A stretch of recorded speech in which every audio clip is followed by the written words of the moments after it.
Estamos iniciando mais um programa Viva a Voz Saúde pela rádio Nossa Senhora de Copacabana, aqui pertinho da praia de Copacabana, 200 metros da praia.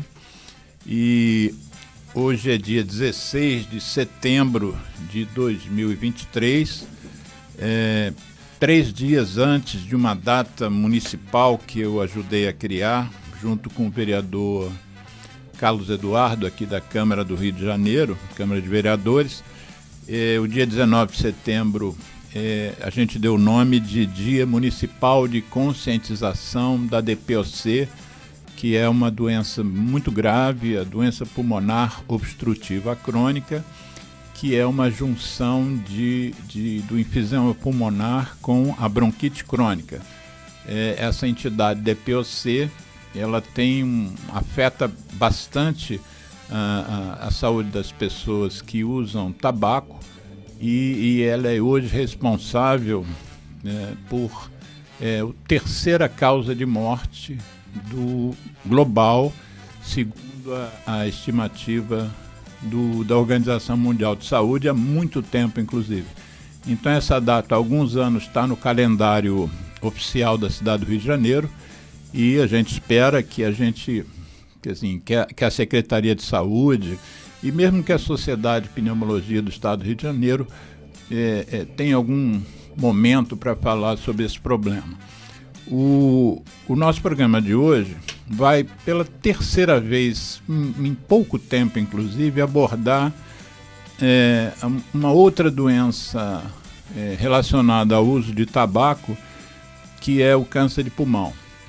Como eu disse, a DPOC é a terceira causa de morte no mundo e em 85% a 90% dos casos a relação é direta com o tabaco. O câncer de pulmão é a sexta causa de morte no mundo, segundo a estimativa do OMS, e também tem o pessoal do INCA, meu amigo Mauro Zamboni, que era o chefe do setor de tórax do INCA, levou um trabalho deles, do Instituto Nacional do Câncer, dizendo que na casuística deles, 94% dos casos de câncer de pulmão do INCA tinham relação com o tabaco. Eu fiz um levantamento rápido hoje, com informações do INCA e também da OMS sobre o câncer de pulmão. O INCA estima que em 2020, o levantamento do INCA mostra que houve a doença, câncer de pulmão, matou em 2020, no Brasil, mais de 28 mil pessoas. E a partição disso, de casos novos, o câncer de pulmão é o terceiro câncer no Brasil mais comum em homens e o quarto mais comum em mulheres. Era um câncer que praticamente na metade do século XX para trás não existia em mulheres, e no século XIX para trás não existia em homens. Ele é fruto, efetivamente, não necessariamente do tabaco, mas do cigarro. A partir do início de 1900, as pessoas começaram a fumar a partir das máquinas de produzir cigarro. E um dos problemas do câncer de pulmão é que ele afeta as pessoas e muitas vezes a doença se desenvolve sem que o diagnóstico seja feito. Nós trouxemos aqui uma radiologista na semana retrasada, a doutora Rosana Rodrigues, falando sobre o rastreio do câncer de pulmão. Há uns 2 meses atrás, nós trouxemos uma oncologista, Juliana Ferrari, e falamos sobre novos tratamentos para o câncer de pulmão, incluindo terapia-alvo, imunoterapia, quimioterapia que geram menos problemas durante o tratamento. Então, algumas coisas estão acontecendo, mas tanto o INCA, quanto a OMS, quanto nós aqui da nossa ONG, nós sugerimos que jovens não comecem a fumar, não experimentem cigarro, porque a droga é muito geradora de dependência química, e aqueles que estejam porventura fumando hoje, pensem bastante em parar de fumar. O cigarro é considerado pela OMS desde 1998, ao assumir a direção geral a doutora Gro Brundtland, o pior problema de saúde pública do planeta. São 8,7 milhões de mortes por ano. Mas o tema que nós vamos trazer hoje foi proposto pelo convidado, que é um cirurgião de tórax aqui do Rio de Janeiro. Ele porque o problema não está naquilo que o outro faz, o que o outro faz está lá nele, né? O problema é que aquilo às vezes cai em ele. É como se fosse, sabe o que eu lembrei depois? É quando em tempos de guerra colocam minas no chão e aí fica um campo minado. Qualquer coisa que bata ali explode. Fase dele, eu fiquei com essa impressão. Formação. E o tema que nós trouxemos então para hoje é um programa sobre robótica, a cirurgia robótica, e a sugestão do convidado é que a gente fale os benefícios da cirurgia robótica para o tratamento do câncer de pulmão. Então, antes de você falar em robótica, né, e falar no benefício em relação ao câncer de pulmão, eu queria que você, Márcio Lucas, né, que você falasse um pouquinho de você, assim. Você escolheu a medicina, fez faculdade, depois residência. Fala esse trajeto, essas escolhas que você acabou fazendo. Eu escolhi a medicina, na verdade, eu já me fiz essa pergunta algumas vezes, lá no começo, e me faço até hoje, em algumas situações. De verdade, eu tinha na família um tio, irmão do meu pai, que era cirurgião oncologista. Se chamava Irã Lucas. Irã Lucas? Sim. Era meu tio. Eu não tinha associado o seu sobrenome. Eu conheci Irã Lucas. Foi diretor do INCA, fundador da Sociedade Brasileira de Mastologia, claro, da Sociedade Brasileira de Cancerologia. Então, eu tinha uma grande admiração pelo meu tio. O meu pai era engenheiro. Então, eu não gostava de engenharia, números não são muito meu forte. E eu via muito, a gente tinha um convívio grande com meu tio por conta dos meus primos, um dos quais é até chefe da cirurgia plástica do INCA hoje, Frederico Lucas. E eu fui tendo contato com a medicina, sim. Nos finais de semana a gente ia passar na casa do meu tio, a gente ia sair para almoçar, fazer alguma coisa, ele parava no Samaritano para passar visita e a gente ficava ali, o consultório dele era na Bambina, ele ia no consultório, a gente ficava em cima lá naquela lanchonete que tinha, tomando um milkshake, era o melhor milkshake do Rio de Janeiro na época pra gente. E assim foi meu primeiro contato com a medicina. Depois disso eu resolvi fazer medicina, prestei vestibular para medicina, fiz. E como que o câncer entrou lá na minha vida, né? Através do contato com meu tio, eu comecei a estagiar muito recentemente com meu tio, praticamente no segundo, terceiro período. Eu já o acompanhava, ele tinha um serviço... Primeiro, segundo ano de medicina. Já? Ele tinha um serviço de cirurgia oncológica na Beneficência Portuguesa. Sim. Então... É de lá que eu conheci. Sim. Porque na década de 70 eu trabalhei lá com um pneumologista chamado Guilherme Martins. Sim. E tinha um cirurgião de tórax, que era um dos mais famosos no Brasil. Jesse Teixeira, exatamente. Conheci o professor Jesse, conheci o Jessinho. Jessinho. Os dois falecidos já, infelizmente. Infelizmente, o Jessinho precocemente. E o Guilherme Martins também. Sim, também. Meu chefe à época. E eu convivia ali, eu passei a conviver bastante cedo com a Beneficência Portuguesa. Que era um grande hospital. Era fantástico, fantástico. Assim, e muito tempo, hoje a gente não admite uma discussão de câncer de pulmão, seja o estadio que for, sem a participação de tumor board multidisciplinar, que é o que você fala. Sim. Lá atrás, eu estou falando aí de 1990, 1991. Eu estou falando de 77, 78. O meu tio tinha toda quarta-feira de manhã um tumor board. Tinha um outro nome, né? Mas tinha participação do professor Calil, professor Aloysio de Paula, patologista. Tinha os radiologistas, o Marcos Polônia, radioterapeuta na época, hoje é radiooncologista. Então, já existia o tumor board. Então, o câncer, a oncologia, na época, ainda cancerologia, veio entrando muito na minha vida com isso. O meu tio foi presidente da Sociedade Brasileira de Cancerologia. Ele foi presidente da sociedade que fazia, era uma mantenedora do Hospital Mário Crefft, a BAC. Isso. E eu comecei a trabalhar no Hospital Mário Crefft até chegar diretor médico do Mário Crefft, lá na Rua Magela, Penha. Uhum. E o câncer também veio bater na minha porta com o falecimento precoce do meu pai, aos 51 anos, com um tumor de mediastino que não foi diagnosticado direito. Na época, eu estava fazendo uma mini residência no Mount Sinai, e aí a gente mandou peça para lá. Na época não se tinha imunohistoquímica aqui. Em São Paulo tinha o professor Bach começando a fazer, ninguém fazia. Aqui no Rio, até onde eu sei, ninguém fazia. E a gente enviou a peça para o Mount Sinai, e mesmo lá tinha poucos marcadores.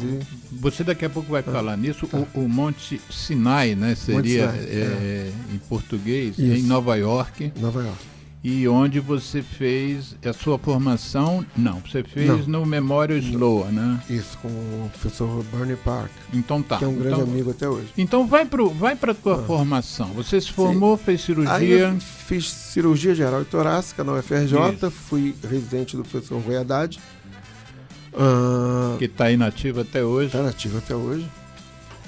E aí emendei o mestrado lá na UFRJ, que acabei que eu não concluí, porque eu comecei a trabalhar e ficou um pouco incompatível. Aí eu fiz, depois eu fiz um outro mestrado em outra área, em MBA, completamente diferente, na Itália. Essa de gestão é outra história. E comecei a trabalhar numa equipe do Anderson Nassar, que é um grande amigo até hoje, Cláudio Iga. Meu amigo também. Éramos Eduardo Saito também. Uhum. E era uma equipe lá atrás que era a equipe do professor Ribeiro Neto, né? Que era uma boa parte da equipe do professor Ribeiro Neto. Era do Souza Aguiar. Isso, do Souza Aguiar e do Pedro Ernesto.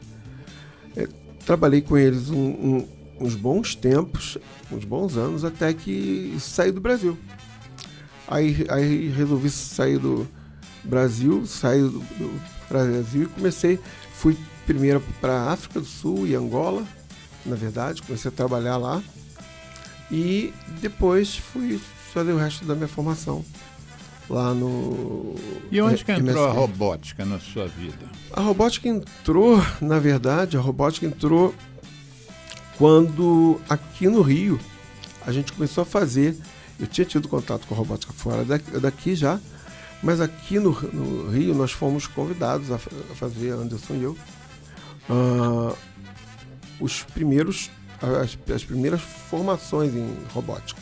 Na época, a gente não tinha formar certificação. Gente, não é isso? Não, a se formar. Se formar. Sim. Na época não tinha certificação para cirurgia torácica aqui no Brasil. Aliás, acho que não tinha certificação nenhuma naquela época, para nenhuma especialidade.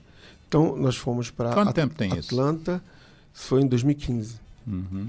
Então, nós fomos para Atlanta e depois Sunnyvale, na Califórnia. Atlanta, Estados Unidos. Geórgia. Uhum. E depois Sunnyvale, na Califórnia, para fazer a certificação. Fizemos a certificação, começamos a operar aqui, no começo, muito empiricamente. A gente contou com a ajuda de Proctor, né? Do Luiz Herrera, que é um grande amigo, que trabalha em Orlando. Para os nossos ouvintes entenderem, o que é um Proctor? Proctor é um cirurgião mais experiente, idealmente com mais de 200 casos, que vai nos ajudar o cirurgião que está iniciando a sua fase, a sua curva de aprendizado em robótica. Uhum. Então, ele vai acompanhar, ele vai dar algumas noções, ele vai dar dicas.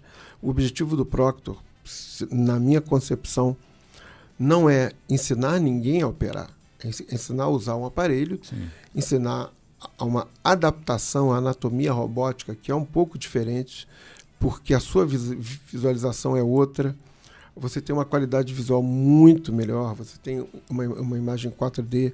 Então aí nós já estamos entrando no que você sugeriu que fosse o nome do programa, que são os benefícios da robótica. Mas antes da gente entrar nos benefícios da robótica, fala um pouquinho para mim da tua experiência e da tua vivência com o câncer de pulmão, independente da abordagem ser cirúrgica ou não. Sim. Como é que é o câncer de pulmão para você, para a tua especialidade? Que para minha, como pneumologista e estudante, quer dizer, eu sou pneumologista desde o iniciozinho da década de 80. Então já são 50 anos, quase 45 anos que eu vou fazer de formado. E depois eu fui para a França, fiz endoscopia respiratória. Boa parte do objetivo da endoscopia respiratória, para mim, naquele momento, era fazer o diagnóstico de câncer. Então, durante muitos anos, eu fiz endoscopia, 20 anos, e com esse foco. Ou interromper hemoptises, que era uma outra coisa que eu gostava muito, paciente sangrando e fazer-o parar de sangrar com endoscópio, ou então fazer diagnóstico de câncer. E com os anos que foram se passando, eu fui percebendo que eu tinha um outro desejo, que era evitar que o paciente tivesse câncer de pulmão, né? E aí foi que eu passei a me dedicar mais fortemente à questão da luta pela conscientização contra a nicotina e a prevenção. Mas você, como cirurgião, como é que você se toca com o câncer de pulmão? Olha, o câncer de pulmão é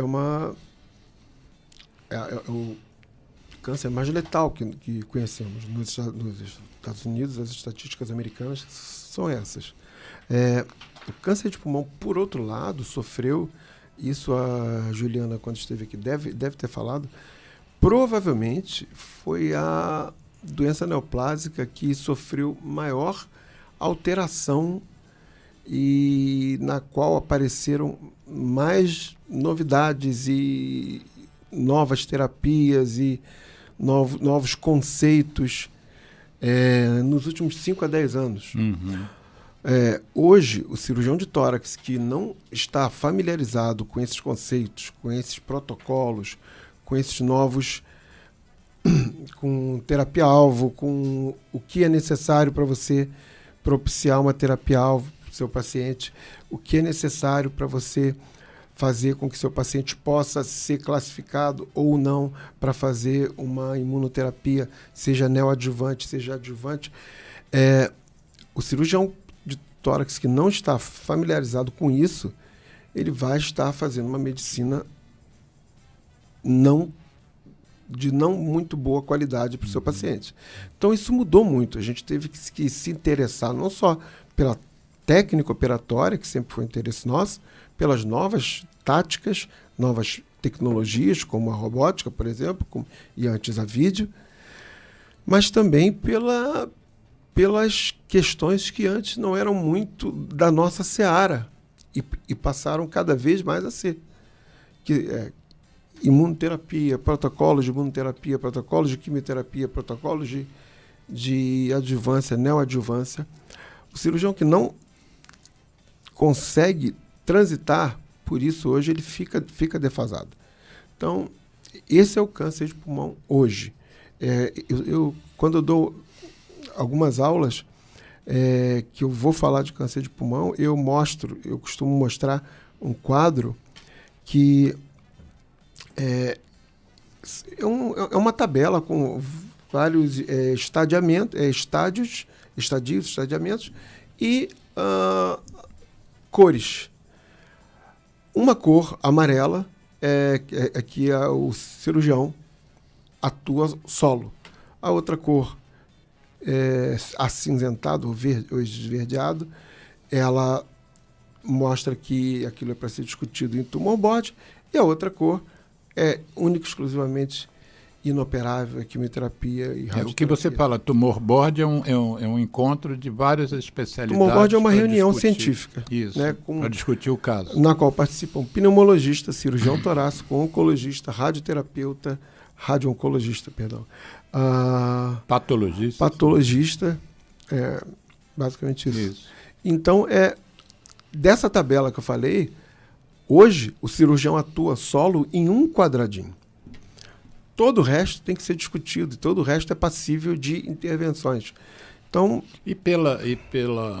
pelo fato que a gente mencionou antes, que nem sempre a gente consegue estabelecer o diagnóstico da doença precocemente, né? Sim. Muitos casos já não fazem mais parte dos quadradinhos amarelos. Né? Exatamente. Infelizmente, a gente detecta em torno de 30% dos casos de câncer de pulmão somente em condições de terapia cirúrgica.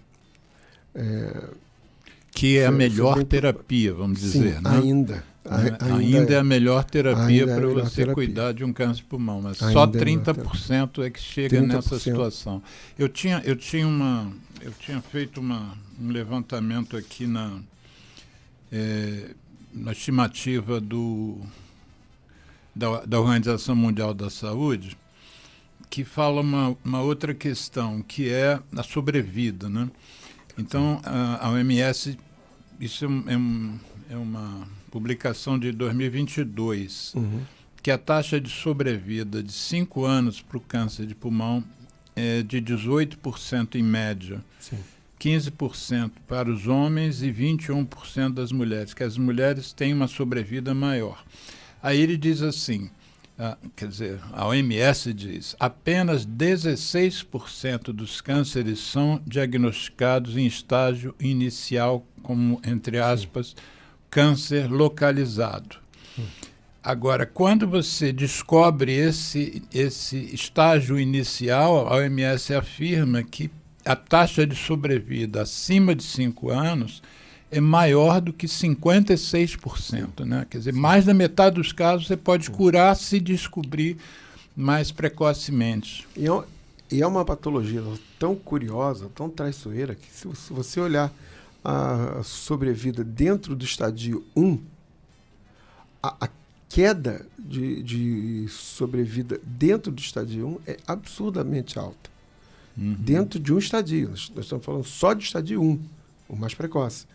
E dentro do estadio 1, a queda é bastante acentuada. Então, o objetivo é esse mesmo, que a gente falou e que a Rosana, o Gabriel deve ter falado, que é o rastreio, que é a busca ativa de pacientes nas populações de risco. Isso. Né? E screening. Né? Eu fiz anos atrás, eu tenho um livro eletrônico, acho que eu botei essa informação na década de 90 ainda. A American Cancer Society fez 2 gráficos mostrando a evolução, a mortalidade pelo câncer de pulmão. Então, o gráfico de homens, de câncer em homens, mortes por câncer em homens, começava em 1900 e ia até 1980, mais ou menos. E aí ele mostrava que o câncer de pulmão, no início de 1900, ele praticamente não existia. E aí haviam outros cânceres que matavam os homens, próstata, cólon e tal. E, de repente, os homens começaram a fumar cigarro, já fumavam charuto, cachimbo lá atrás, mas começaram a fumar cigarro. E a curva ascendente de mortalidade chegou ao pico em 1950. Ou seja, mais ou menos com 40 anos de tabagismo, o câncer passou de um câncer que não matava, provavelmente não tinha prevalência nenhuma, a ser o líder, mas líder disparado em relação ao segundo. E as mulheres que começaram a fumar mais tarde, começaram a fumar nos Estados Unidos, eu estou falando sobre os Estados Unidos, as mulheres começaram a fumar depois da Segunda Guerra. A Segunda Guerra deve ter sido, né, a gente que não viveu uma guerra aqui no Brasil, né, a gente não tem ideia de como aquilo deve mudar, né? Eu comparo um pouco a Covid com essa, porque é muita gente, eu perdi muitos amigos, perdi mais de 100 amigos para a Covid. Eu imagino que um americano médio, deva ter perdido muitos amigos e parentes pelas guerras. E as mulheres se libertaram. Houve uma conquista das mulheres, né? Elas entenderam como poder fumar, como os homens, aquilo ali era uma vitória delas, né? E os homens já tinham cometido, ao meu ver, o pior erro de avaliação de risco da história da humanidade, que foi começar a fumar. E as mulheres lutaram por esse direito, e aí, quando começa a se analisar a curva de mortalidade por câncer de pulmão nas mulheres, começa assim também. Em 1940, não tinha mulher morrendo de câncer de pulmão. Sim. Em 85, o câncer de pulmão assumiu também a liderança em mortalidade das mulheres americanas, né? Então, uma clara relação com o tabagismo. Como a gente viu aqui, no Brasil, voltando aos dados do INCA, o câncer de pulmão é o terceiro mais comum em homens e o quarto mais comum em mulheres. Mas quando você vê mortalidade, aí o pulmão já assume a liderança. Em relação ao tratamento cirúrgico, vocês que não tem tantos anos de formado quanto eu, mas já tem uma estrada percorrida, quais foram as fases que a cirurgia do câncer de pulmão passou? Eu me lembro de um amigo meu que não era médico, eu levei para o centro cirúrgico lá do Hospital de Curicica, ele se paramentou todo e foi assistir. Aí ele falou que viu pela primeira vez na vida o peito em festa e o coração a gargalhar. Aquele tórax aberto. Enfim, quais fases que você passou até chegar agora na robótica? Eu passei praticamente por todas as fases. Eu acho que a fase que a gente vive hoje é uma fase muito interessante do tratamento do câncer de pulmão, cirúrgico ou não. Sim. Tantas novidades aparecendo, tantas possibilidades, mas eu vivenciei desde a época da pneumectomia, porque o trabalho do professor Ginsberg... Diz o que é pneumectomia? Pneumectomia é a ressecção do pulmão. Inteiro. Total. Para o tratamento do câncer de pulmão. Em 1995, não foi antes disso, que surgiu um trabalho do professor Ginsberg, lá do Memorial Sloan Kettering, mostrando que a lobectomia era a ressecção de escolha para câncer de pulmão. Então, a partir daí, começou-se a praticar a lobectomia. A lobectomia é a retirada de um lobo só ou dois. Um lobo ou dois, se for uma lobectomia. Então, essa fase também se iniciou em torno de 94, 95. 95 foi esse trabalho clássico. E agora, bem recentemente, a lobectomia foi considerada o gold standard, o standard of care para o padrão ouro para tratamento de câncer de pulmão agora, até recentemente, até meados do ano passado, quando dois trabalhos, um trabalho japonês, JCOG 08012, e um outro trabalho americano, CALGB 140503, esse trabalho multicêntrico, ambos multicêntricos, mas o americano envolvia instituições da Austrália, Estados Unidos e Canadá, mostrando que, na verdade, a ressecção sublobar seria igualmente... ambos eram trabalhos de não inferioridade. Então, elas foram ambas consideradas não inferiores. Sublobar é menos de um lobo. Sublobar retirada... é segmentectomia. Isso. Ou, no caso do trabalho americano, até a cunha, a wedge, sim, que é menos do que uma segmentectomia anatômica. Então, ambos foram considerados para determinados tipos de lesão, lesões periféricas, menores que 2 centímetros. Essas todas poderiam ser tratadas com ressecções sublobares, mas isso é o que nós sem inferioridade quando comparadas com a lobectomia. Isso é o que nós estamos falando, você está falando, isso se aplica a lesões periféricas, menores que 2 centímetros. Para você descobrir... Com linfonodos negativos. Para você descobrir uma lesão periférica com menos de 2 centímetros, é o tal do diagnóstico precoce. É o diagnóstico precoce. É o diagnóstico precoce. Que não é, infelizmente, o que acontece... Infelizmente, não. Está naqueles... Nos outros, isso.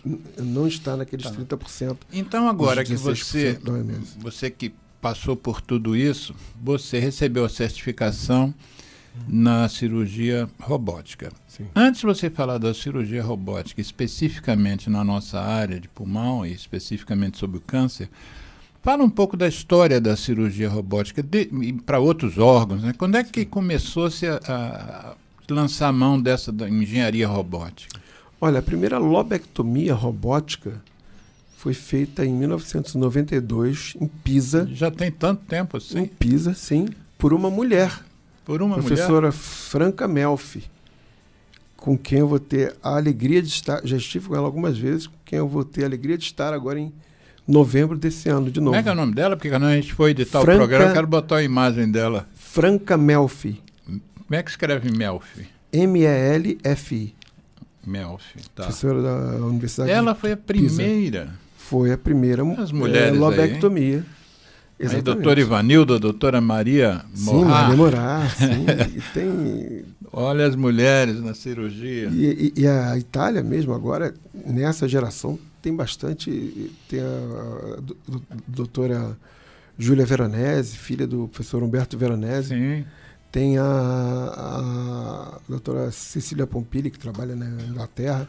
Mas me chama a atenção essa data que você disse, 1992, né? Nós estamos em 2023, quer dizer, são 31 anos 31 que anos. Já se faz as plataformas, claro, que se modificaram. Essa plataforma que ela usou, então, eu só vi uma vez no Royal Brompton Hospital, que está lá em exposição. O Royal em Londres. Em Londres. Está lá em exposição somente. Está em exposição como se fosse um museu. É um robô Da Vinci também, igual aos outros que temos hoje, só que é um robô que não tem tanta digitalização quanto os Da Vinci atuais. Na foto que você me mandou, na frente da máquina, estava escrito realmente Da Vinci. Da Vinci. O que é esse Da Vinci? O Da Vinci foi o nome dado pela fabricante do robô, a Intuitive. E é o mais usado ou tem outros? É o robô mais usado. Mais usado. Existem novas plataformas já que apareceram, até aqui no Brasil. Tem 2 plataformas já novas, uma já completamente autorizada. Mas o Da Vinci, até por uma questão de tempo de mercado, de capilarização, ele é líder de mercado. E você pelas suas andanças, né, todo cirurgião, eu que fiz muita endoscopia dentro do centro cirúrgico, ele vê muitas cirurgias de outras especialidades, né? Você tem visto essa metodologia de cirúrgica em muitas especialidades aqui? Porque eu outro dia estava conversando com um amigo que foi operado de próstata com a cirurgia robótica. Sim. E aí eu não tenho nenhuma experiência nisso e fiquei conversando com ele, e ele falando que a chance de alguma coisa dar errado é muito menor do que uma cirurgia não robótica, né? Então, o que exatamente aquela cirurgia robótica tem de precisão que é melhor que a mão humana, vamos dizer? Exato. Esse é talvez um dos maiores benefícios da cirurgia robótica, que é a segurança. O robô, falando da plataforma Da Vinci, ele tem uma capacidade de filtrar tremores em até 1000 vezes. O que é filtrar tremor? Tremor da mão do médico? Você olha na mão do médico, ele está controlando os Master Controllers, né, que são as 2 presilhas que você bota a mão, ele pode estar tremendo. Absolutamente tremendo. Ele está segurando o manete aqui e está tremendo. Ele pode estar tremendo. Quando você olha a tela, você não vai ver um tremor sendo traduzido na ponta da pinça.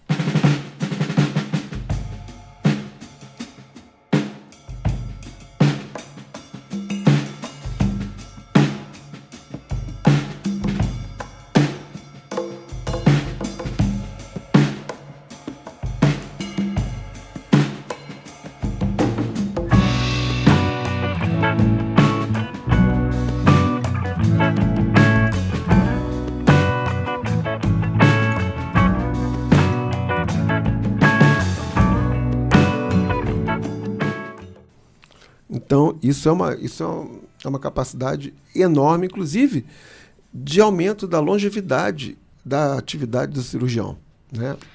Muito interessante isso. Quer dizer, o cirurgião que quanto mais velho ele vai ficando... Nós trememos. Sim. Né? Todo cirurgião treme. Toda pessoa treme. Toda pessoa treme. Em algum momento mais, outros menos. Sim. Com a idade, a tendência é que a gente trema mais. Trema mais. Independente de ser parkinsonismo. Isso, não é Parkinson. Não, é da tremor. Natureza. É tremor. E às vezes um tremor desse, você pode lesar um vaso, um nervo. Né? Em algum momento, dependendo do tremor e do local, sim. Sim. Isso o robô, o Da Vinci, dá essa segurança. Para além disso, a visualização é espetacular, você consegue mover a sua ótica de uma maneira que você não conseguiria mover os seus olhos, se fosse, ou uma ótica que era uma ótica de vídeo. Então, a possibilidade de visualização é muito maior, são múltiplas. Outro dia, eu fui a Curitiba fazer uma ressecção de primeiro arco costal para uma síndrome de desfiladeiro. E a gente tinha dissecado o arco costal, o primeiro arco costal, completamente anteriormente, mas ele estava muito aderido atrás e a gente tinha que ter uma visão posterior, porque as estruturas que estão atrás são bastante nobres. Então, eu consegui botar a ótica de uma maneira que eu visse por trás. Isso é fantástico, isso é fascinante na cirurgia robótica de verdade.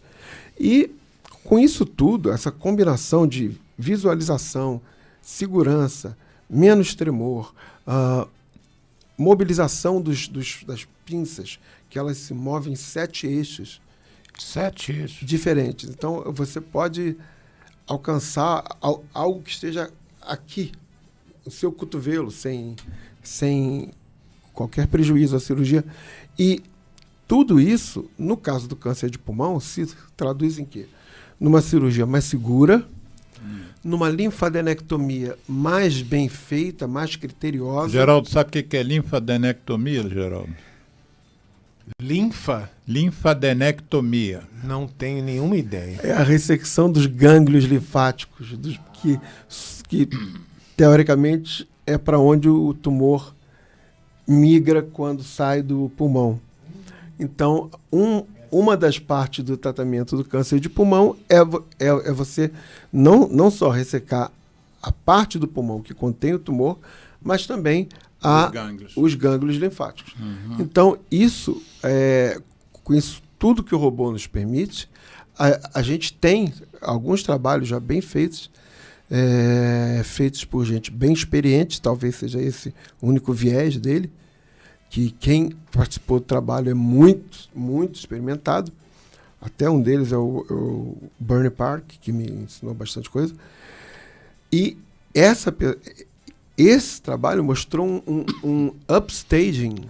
Que é um upstaging? Você estava classificando, você estava estadiando as pessoas aqui embaixo por não fazer uma linfadenectomia, por não ressecar linfonodos de maneira eficaz, seja por vídeo, seja por toracotomia, e quando você adicionou a técnica robótica, você começou a detectar linfonodos que não eram detectados e que fez um upstage, ou seja, você subiu o estadiamento dessas pessoas e eram pacientes que deveriam receber tratamento adjuvante que não estavam recebendo por estadiamento ineficaz. Quer dizer, você não chegava no gânglio doente, na verdade. Você não chegava. E aí fechava o caso, acabava a cirurgia, mas o gânglio estava lá. Fragmentos de gânglio. E hoje você consegue isso com a robótica. Praticamente fazer uma linfadenectomia, uma ressecção dos gânglios praticamente próximo à perfeição. Próximo à perfeição. Eu acho que um médico assim da minha época que não tivesse acompanhado isso tudo, tivesse dormido, né? E acordado agora, ele não ia entender mais a medicina, né? Porque a Juliana Ferrari esteve aqui e falou sobre os novos tratamentos para o câncer de pulmão. A Rosana Rodrigues esteve aqui e falou sobre a tomografia computadorizada de baixa dose para você fazer prevenção, enfim. E mesmo a qualidade das imagens hoje nem se compara. Eu fiquei brincando com ela que eu iniciei uma tomografia que chamava tomografia linear. Sim, essa você pegou também? Peguei. Você, aquela imagem borrada. Você tem essa cara de novinho, mas não... Ele tem 54 anos. Aquela imagem borrada... Ele tem 54 anos, Geraldo. Aquela imagem borrada que a gente não via. Eu acreditava no que ele dizia. Aquilo também tinha que ir para o museu, junto com a... Eu vi a Abreografia antes. A Abreografia. Peguei a Abreografia, Manuel de Abreu. Sim. Mas sim. Aí, em termos de aspiração, porque toda cirurgia, qualquer cirurgia tem sangramento, né? Sim. E você também manuseia esse sangramento pelo robô? Pelo robô. Porque você me mandou um vídeo e me autorizou depois, quando a gente fizer a edição desse programa, eu vou botar aquele vídeo que você me mandou. E se você quiser mandar outro, você tem... Claro. Me manda, porque a edição somos nós que fazemos, não há nenhuma limitação. A limitação é só ética, e aí você vai saber que tipo de vídeo você vai me mandar. Mas uma das coisas, Geraldo, que eu achei interessante no vídeo que ele me mandou, porque as cirurgias, normalmente, os profissionais que estão no campo cirúrgico, como a gente diz, eles ficam em volta do paciente, né? Então, ficam ali, às vezes, 2 cirurgiões de um lado, um do outro, às vezes 2, enfim, a instrumentadora atrás, né? Então, você, ali em volta do paciente, metendo a mão no paciente, às vezes você tem 2, 3 ou 4 médicos. E no vídeo que você me mostrou, o paciente estava sozinho na maca? Sim. Ninguém. A instrumentadora fica próxima. As pessoas sentadas, o cirurgião sentado e o paciente numa mesa. É muito... Cirurgião auxiliar sentado. Exatamente. A instrumentadora sentada e ninguém tocando o paciente. Ninguém tocando o paciente. É. Isso, enfim. Bom... Vamos lá. Os cortes são muito menores, né? Muito menores. Eu sou de uma época que você abria o tórax todo. Começava na frente e até atrás. A era dos grandes cirurgiões, grandes incisões. Exato. Né? Tinha essa frase, né? Grandes cirurgiões, grandes incisões. Hoje é o oposto. Isso deve fazer também um pós-operatório bem mais suave, né? Bem menos dolorido. Muito mais suave. Dolorido.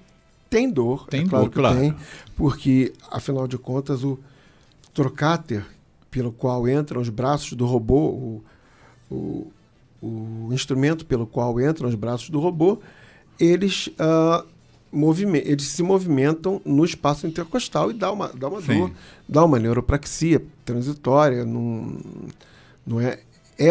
Tem menos dor, mas ainda tem dor, não é completamente indolor. A grande vantagem é realmente o sangramento reduzido, a capacidade de você operar com 4 braços. Então você tem as 2 mãos, tem a ótica e tem um terceiro braço. Na foto que você me mandou, inclusive, eu brinquei, eu editei a sua foto e eu botei no nosso grupo, né? O grupo da Sociedade de Pneumologia, que também tem pessoas da Sociedade Brasileira de Cirurgia Torácica também, mas eu botei lá o que parecia aquele filme do Star Wars. Né? Parece, não parece? Parece. Quando a gente editar o programa, eu vou botar essa foto, as pessoas vão entender o que eu estou falando. Parece.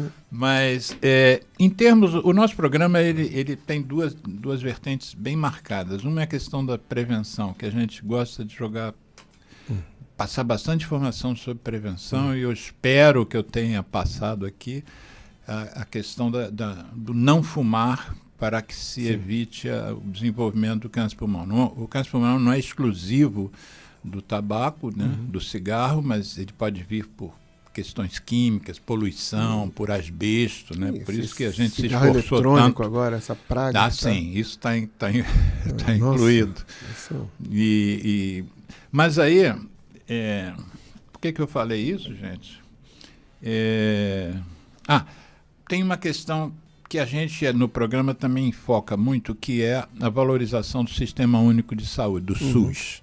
É uma outra plataforma do nosso programa.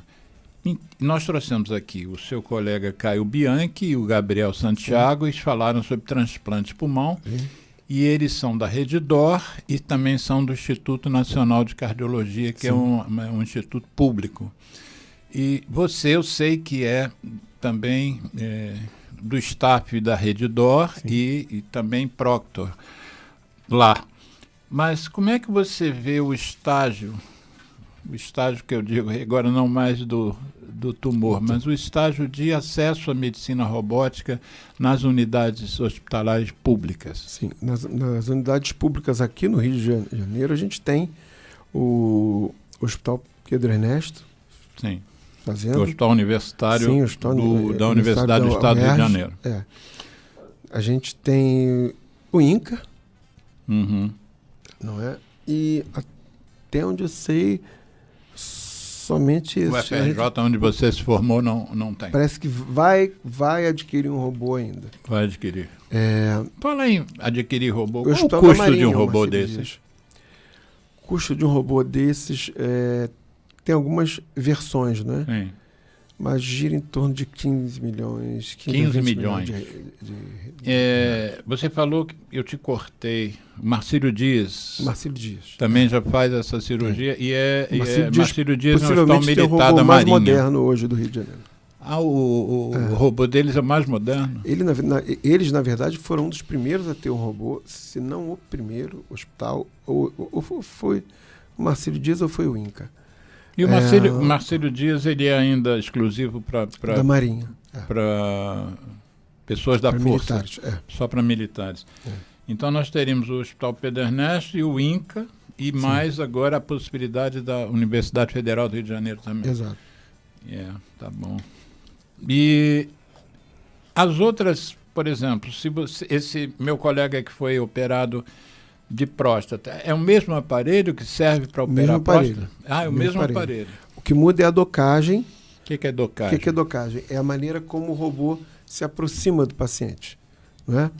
No robô mais moderno, essa docagem já não muda tanto. Nos outros robôs, a docagem sofre grandes modificações de acordo com o tipo de cirurgia que você vai fazer. E também muda as pinças que você usa. Né?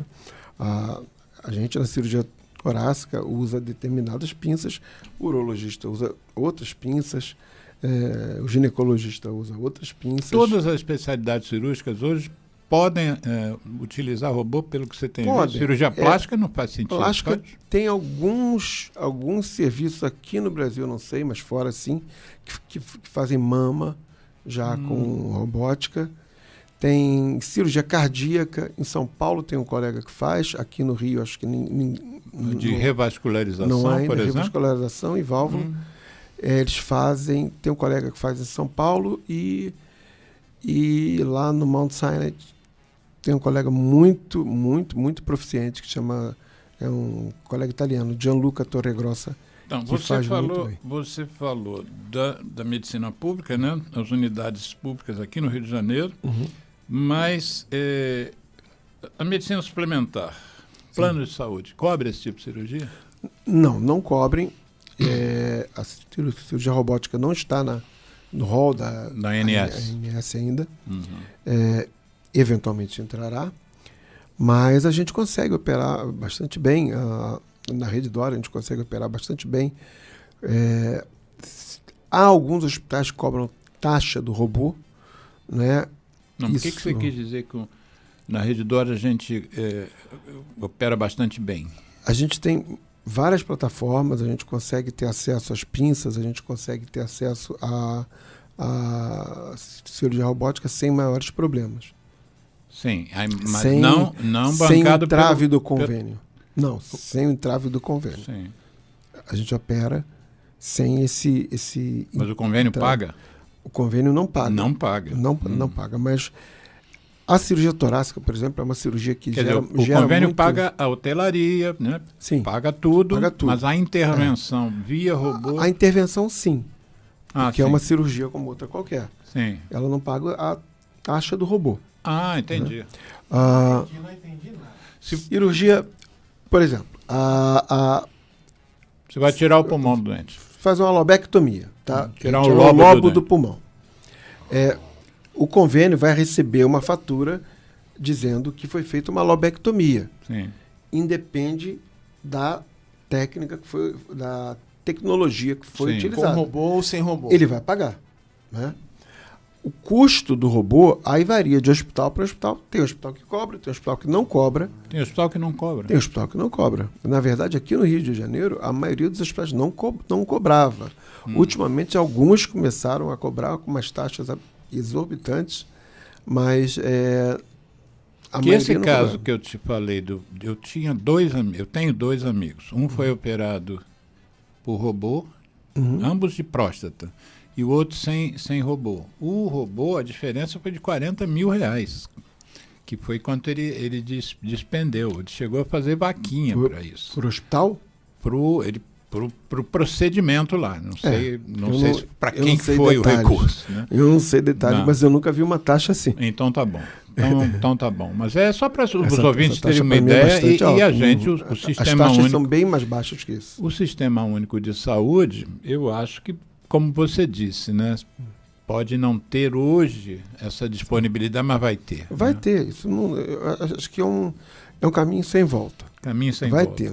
A cirurgia não vai mais passar por daqui a alguns anos sem ser por esse caminho. Não. Quanto tempo leva a formação de um cirurgião? Vamos dizer que ele faça uma cirurgia, uma residência em geral, depois torácica, mas para se especializar, para ficar bem adestrado com as mãos, as pinças, quanto tempo leva isso em robótica?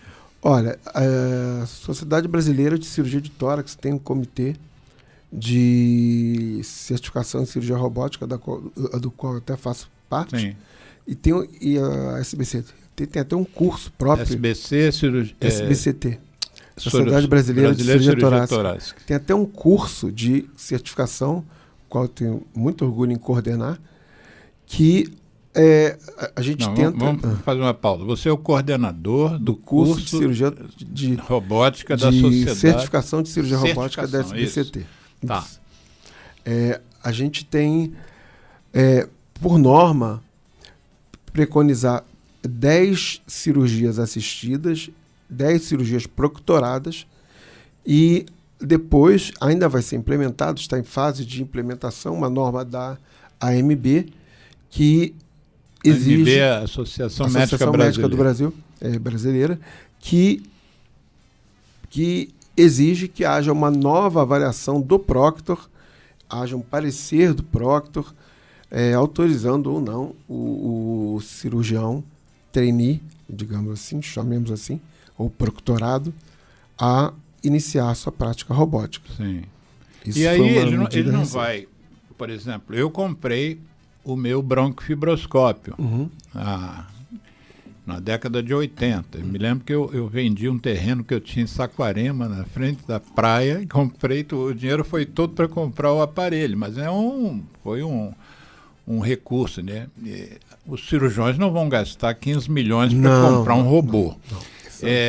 Os hospitais do Rio, eles têm, os hospitais privados, bons hospitais privados, eles estão aparelhados. Por exemplo, hoje você atrasou um pouco chegar daqui, porque estava na São Vicente, que é na Gávea, aqui no Rio de Janeiro. Isso. Lá tem robô. Tem robô. Na Rede D'Or nem precisa dizer que você é um dos coordenadores. Sim, a Rede D'Or... Casa de Saúde São José, Samaritano... A Rede D'Or é a detentora de maior número de plataformas da América Latina hoje.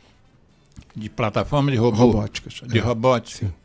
Todas as unidades da Rede D'Or São Luís?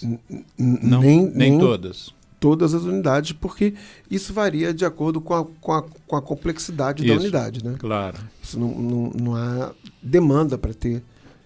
Do ponto de vista assim, do acesso, então, sim, para as pessoas, ou que dispõem de recursos, ou que tenham um plano que eventualmente cubra, ele vai estar bem assistido nessas unidades privadas. Bem assistido. E aí nós temos que tentar lutar para que mais cirurgiões se formem, se certifiquem e que o SUS dote, porque uma coisa é 15 milhões para um profissional, para um hospital pequeno, outra coisa é para o Sistema Único de Saúde. Né? Não precisa botar um robô em cada unidade, enfim. Mas você acha que inexoravelmente o caminho vai ser esse? Eu acho que isso vai acontecer. Maior segurança do paciente. Acho que vai demorar. Maior visão para o cirurgião. Sim. Muito maior bem. Segurança, menos tempo de pós-operatório. Nós estamos aqui conversando com um cirurgião torácico, que eu não, na apresentação, porque o nosso programa, só para os ouvintes saberem, que o nosso programa começou um pouquinho além do...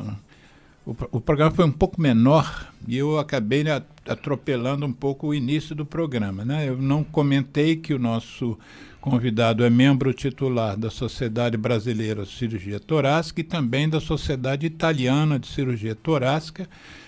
Ele é algumas coisas até que eu não entendi no currículo dele. Por exemplo, está escrito que ele é Host Surgeon. O que é o Host Surgeon? Host Surgeon é da Intuitive Surgical ou da Stratner, que é a representante da Intuitive Surgical. Intuitive Surgical é a fabricante do Da Vinci. Do Da Vinci. E o que é um Host Surgeon? É o cirurgião certificador. Certificador. É professor assistente da... Fala você que eu não sei. Icahn School of Medicine. School of Medicine que fica lá no Mount Sinai, em Nova York. Isso. Que é o do Departamento de Anatomia. Isso. É um programa que chama Building Bridges, que é um programa coordenado pelo professor Jeff Leitman e pela professora Daniela Curcio. Construindo pontes. Construindo pontes. É um programa que visa difundir o intercâmbio, fazer intercâmbio de ensino entre a escola de medicina que funciona no Mount Sinai, que é a Icahn, com outros países. Não necessariamente... E você é professor assistente dentro desse sistema. Sim. E além disso, como eu já mencionei, ele é cirurgião, ele é do staff da Rede D'Or São Luís e é proctor lá também. Enfim, infelizmente o nosso programa está chegando ao fim. Foi um prazer imenso ter você aqui. Aprendi muito com você, espero aprender mais. Gostaria até que um dia você me convidasse para eu assistir uma cirurgia dessa, me mandar os vídeos, quando você quiser. Mais vídeos e tal, o que você achar legal para as pessoas terem uma noção melhor. Sim. Torcer para que o Sistema Único de Saúde, já que você garante que isso é melhor para o paciente, sim, é melhor para o próprio cirurgião, torcer para que a gente chegue lá e as pessoas tenham acesso e... Voltando àquela história, torcer para que as pessoas tenham menos câncer de pulmão, para isso, não começando a fumar, né? Que a gente tenha uma nova geração de não fumantes. A gente pode ter um exemplo, além dos exemplos que a gente tem aqui do Rio, como a gente já citou, a gente tem um exemplo em Porto Alegre, do Pavilhão Pereira Filho, do professor Camargo, do professor Felicete, que eles têm um trabalho espetacular e tem professor robô, Felicete. Vou buscar essa foto dele também para a gente botar na edição do vídeo. Sim, e a gente tem lá... Geraldo está botando musiquinha aqui para dizer tem um robô que o tempo mais chegou. Modernos lá também. Robôs bem modernos. Numa unidade da Santa Casa de Misericórdia. Sim, que é pública. Pública também. Muito obrigado, Márcio. Não mencionei que o Márcio operou minha filha recentemente. Minha filha fez uma cirurgia muito grande e 4 cirurgiões de diferentes especialidades participaram e ele foi o primeiro. Agradeço também muito você por isso, viu, Márcio? Porque a gente fala, filho é fogo, né? Filho é fogo. A gente, enfim, eu fiquei lá com o coração doído. Gente, Geraldo, muito obrigado pela tua participação de sempre e aos ouvintes, um excelente final.